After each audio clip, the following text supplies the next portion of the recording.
The morning light filters through the curtains, casting soft golden streaks across the bedroom floor. I wake to the familiar sound of Daniel's steady breathing beside me, the warmth of his presence both comforting and expected. For a few moments, I keep my eyes closed, letting the stillness of the house settle over me. These quiet minutes before the day begins are my own, before alarms buzz, before emails demand responses, before I slip into the steady rhythm of my life as a wife. Daniel shifts beside me, exhaling a deep sigh as he stirs awake. I turn onto my side, watching as his eyes flutter open. He smiles, a sleepy, drowsy sort of smile, and reaches for my hand beneath the blankets. His fingers find mine, squeezing gently. "Morning," he murmurs, voice thick with sleep. "Morning. This is how it always is. Simple. Familiar. Easy." He presses a soft kiss to my forehead before rolling out of bed, stretching as he moves toward the bathroom. I listen to the sound of the water running, the quiet clink of his razor against the sink. In the kitchen, the coffee maker hums to life, our automatic timer, brewing the same dark roast we've been drinking for years. I should get up. I should start the day, just as I always do. But for some reason, I linger in bed a little longer, staring at the ceiling, feeling the weight of something unnamed pressing against my chest. By the time I make my way downstairs, Daniel is already dressed in his suit, standing by the counter with his coffee in hand. He's reading something on his phone, his brow slightly furrowed in concentration. I pour myself a cup, wrapping my fingers around the warmth of the mug. "Busy day ahead?" He glances up, offering a small smile. "The usual. Meetings, emails, more meetings." I nod, taking a sip. The coffee is slightly bitter, but I don't mind. The silence between us isn't uncomfortable, it never has been. But as I stand there, watching him check his schedule, adjusting his tie, I feel an odd sense of distance. As if I am watching him from the other side of a glass wall. Daniel is a good man. Steady, reliable, kind. I love him. So why does something inside me feel restless? He sets his cup down and moves toward me, pressing a kiss to my temple. "I'll be home around 7. "Okay." And just like that, he's gone. The door closes, leaving behind the quiet hum of the refrigerator and the ticking of the clock above the stove. I exhale slowly, staring down into my coffee. The day stretches before me, open and waiting. The same as always. And yet, I can't shake the feeling that something is missing. The day passes in its usual rhythm: emails, errands, folding laundry in the quiet hum of the afternoon. The world moves forward as it always does, predictable and steady. But the feeling from this morning lingers, a quiet hum beneath my skin. I scroll through my phone absent-mindedly, half paying attention to the notifications that pop up: work emails, a message from a friend confirming weekend plans, a news alert I don't bother to read.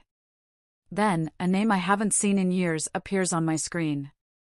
For a moment, my breath catches. Ethan. I stare at the message, my thumb hovering over it, my heart suddenly beating a little too fast. "Hey. It's been a long time. How have you been?" Simple words. Harmless, even. But they feel heavier than they should.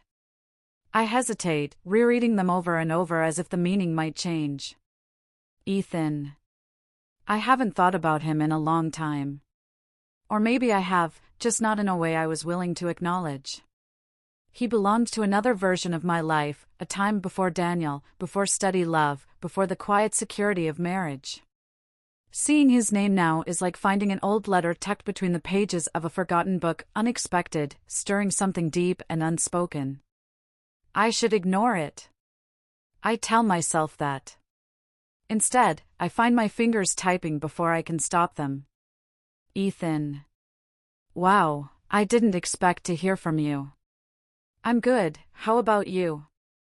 I hit send before I can change my mind.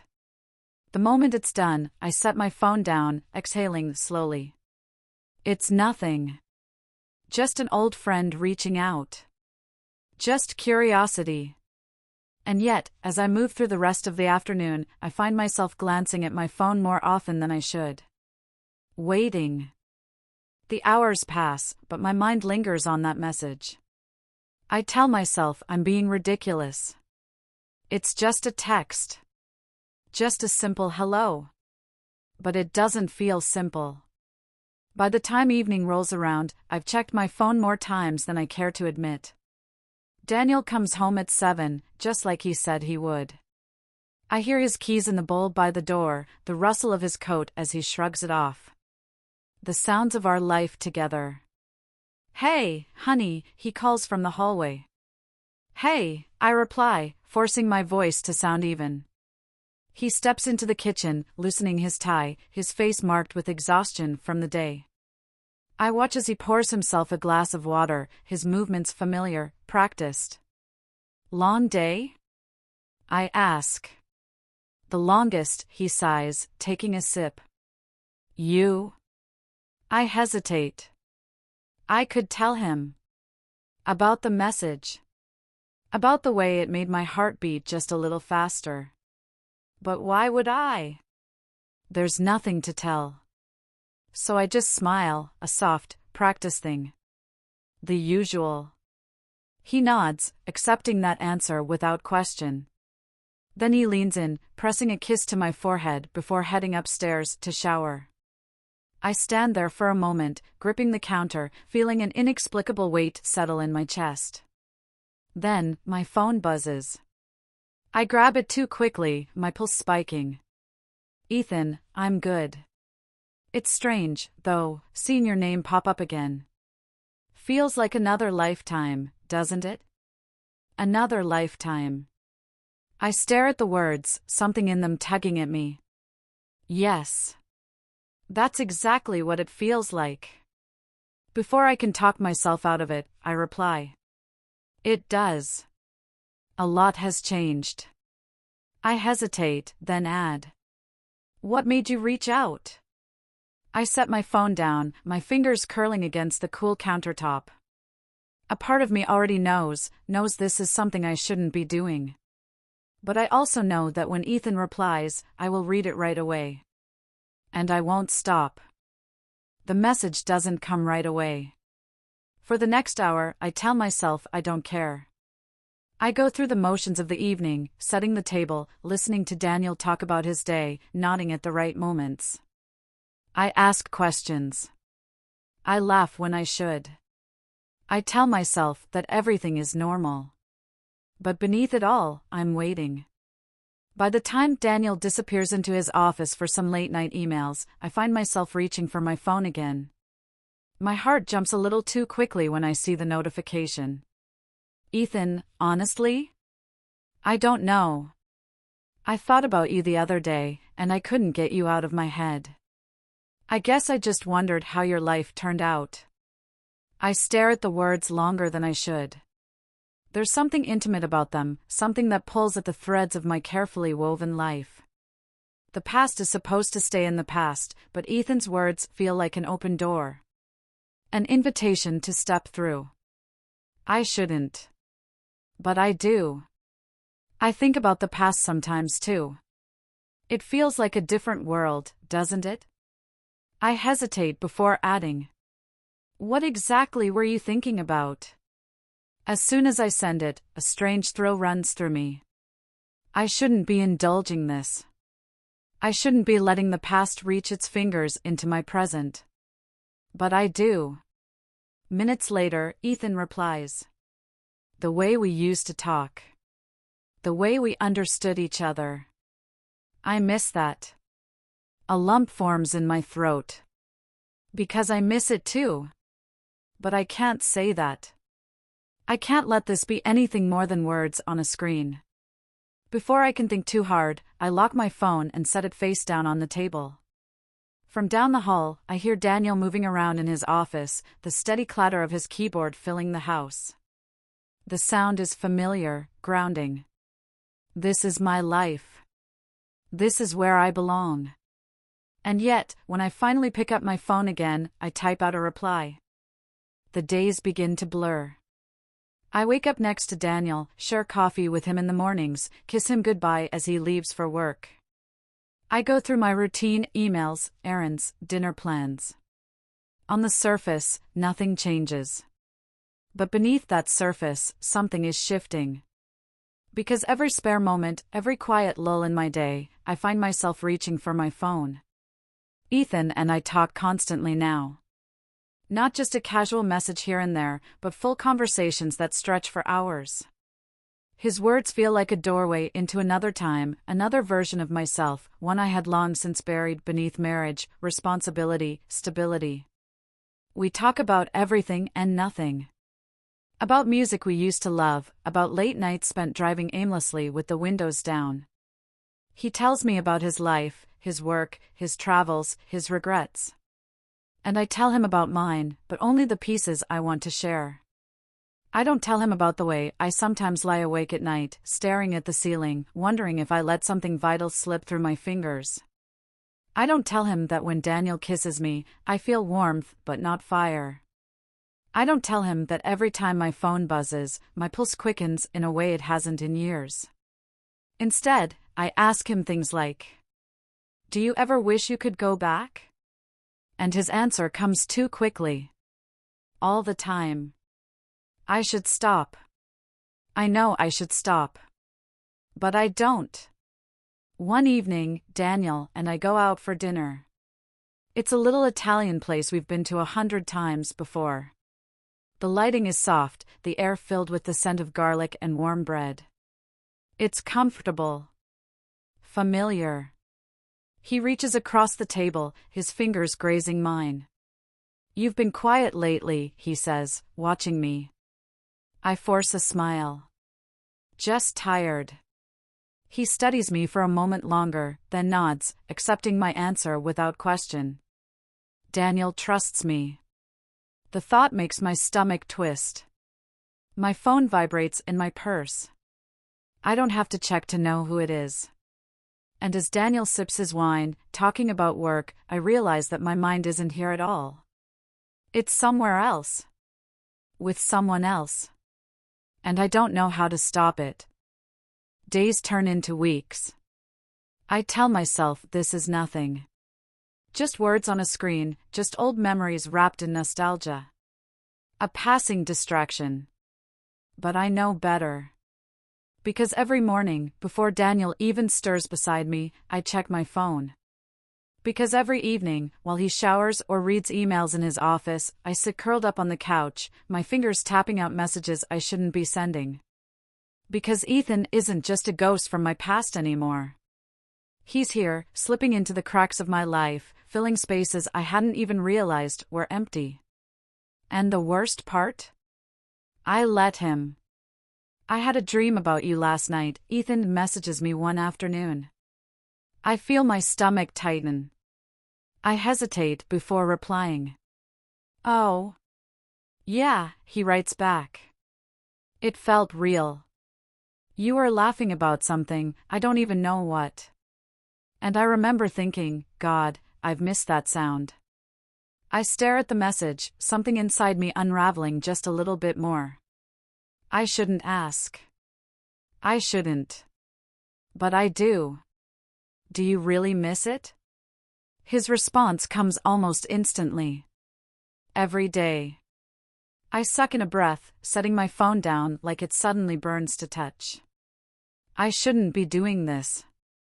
Daniel is a good man. A kind man. My husband. But when was the last time he told me he missed me, really missed me? When was the last time I felt like someone ached for my presence, like my absence left a hollow space behind? It isn't fair to think that way, and I know it. But knowing doesn't stop the feeling. And as I sit there, staring at my phone, waiting for another message, I realize something terrifying. I don't want to stop. That night, Daniel falls asleep beside me, his breathing deep and steady, his arm draped lazily across my waist. The warmth of him is familiar. Comforting. But I am still awake, staring into the darkness, my mind tangled in thoughts I shouldn't be having. Somewhere in this house, my phone sits on the nightstand, and I know if I reach for it, I'll find another message waiting. A message from Ethan. A message from the past. A message from the part of me I'm no longer sure I can ignore. The first time I lied to Daniel, it's small. A harmless little thing, barely even a lie. I'm meeting a friend for coffee, I say one afternoon, slipping my arms into my coat as Daniel stands by the kitchen counter, finishing his own cup. He glances up, a casual smile playing at his lips. Oh. Who? I hesitate, but only for a second. Emma. The name feels safe. Distant enough that he won't ask too many questions. And he doesn't.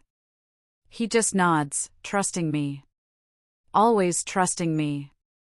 I kiss him on the cheek, lingering for a moment longer than I should, as if the act itself might somehow make up for what I'm about to do. Then I step out the door, my pulse thrumming beneath my skin. I meet Ethan at a small cafe on the other side of town. Neutral ground. A place where no one knows me, where Daniel's name means nothing, where I can exist in this strange, forbidden space I've carved out for myself. The moment I see him, a breath catches in my throat. He hasn't changed, not really. There are a few more lines around his eyes, his hair is slightly shorter than I remember, but he's still him, the same Ethan who once knew me better than anyone else. And when his eyes meet mine, something in me tilts, just a fraction. He stands, grinning. Wow. You're actually real. I laugh, a quiet, nervous sound. I was starting to wonder about you, too. We sit. And just like that, time folds in on itself.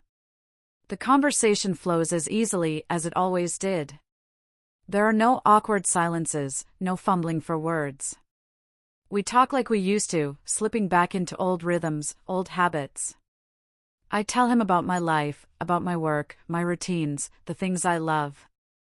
But I don't mention Daniel. And Ethan? Ethan tells me about the places he's been, the people he's met. But when he looks at me, there's something else in his eyes. Something unspoken. You're happy, right? He asks, his voice softer now. The question is simple.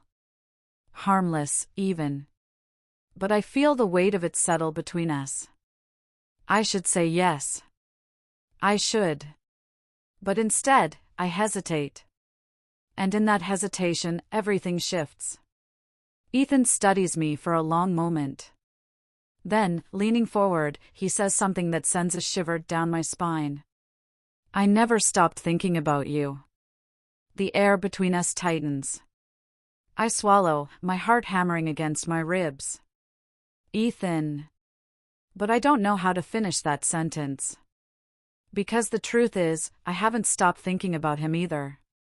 And we both know it. I should leave. That thought echoes in my mind, over and over, as I sit across from Ethan in the dimly lit cafe. The air between us is thick with something I don't want to name, something dangerous and intoxicating. But I don't move. I don't want to move. Ethan leans back in his chair, watching me with the same quiet intensity he always had. I didn't mean to make things complicated, he says after a moment, his voice low. A small, breathless laugh escapes me. It's already complicated. His lips curve into something that isn't quite a smile. So why are you still here? I don't have an answer. Or maybe I do, but I don't want to say it out loud. Instead, I glance down at my hands, fingers twisting in my lap. The weight of my wedding ring feels heavier than usual. A silent reminder of the life I'm supposed to belong to. But when I lift my eyes again, Ethan is still watching me, and there's something in his gaze that pulls me under. Come with me, he says suddenly. I blink. What? He exhales, rubbing the back of his neck like he's unsure if he should even be saying the words. But then his eyes meet mine again, steady and unwavering. Let's get out of here, he murmurs. Go somewhere, quieter.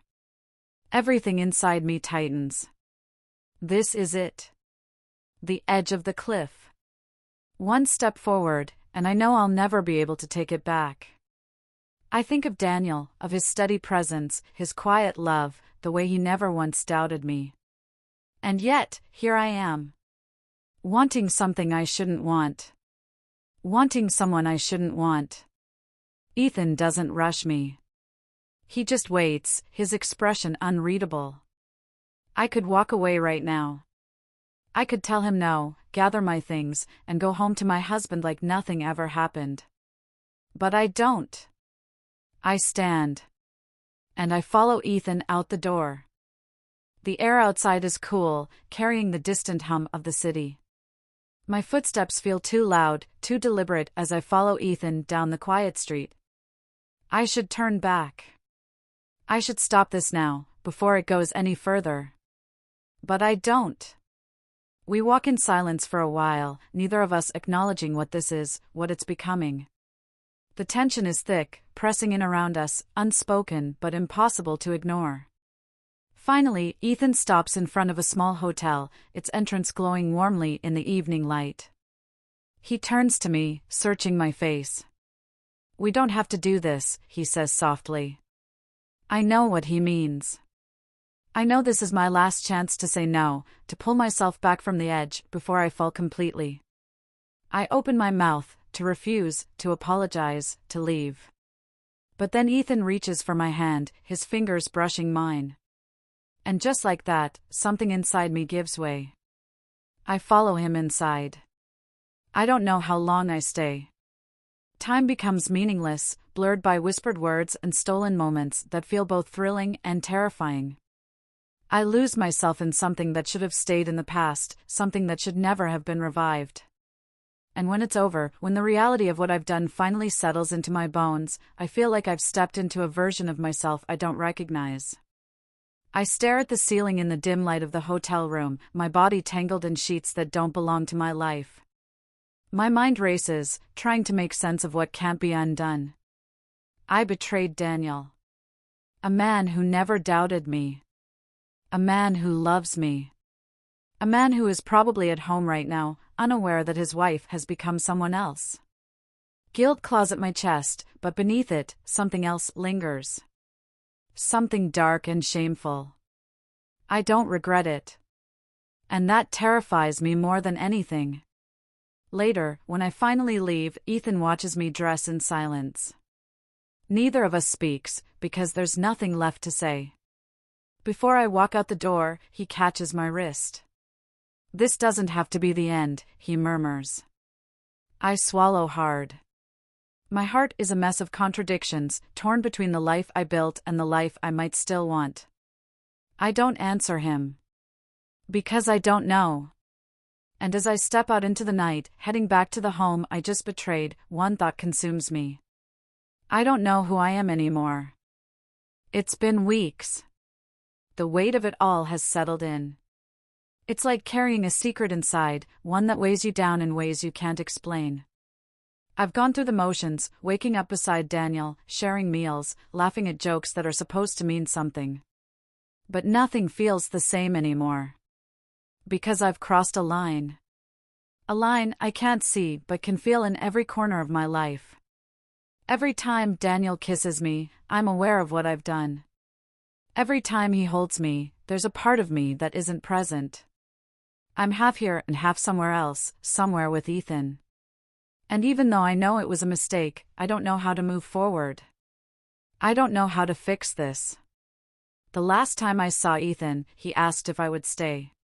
He didn't say it in so many words, but I heard it between his lines, in the way his fingers lingered on mine as I walked away. I haven't heard from him since.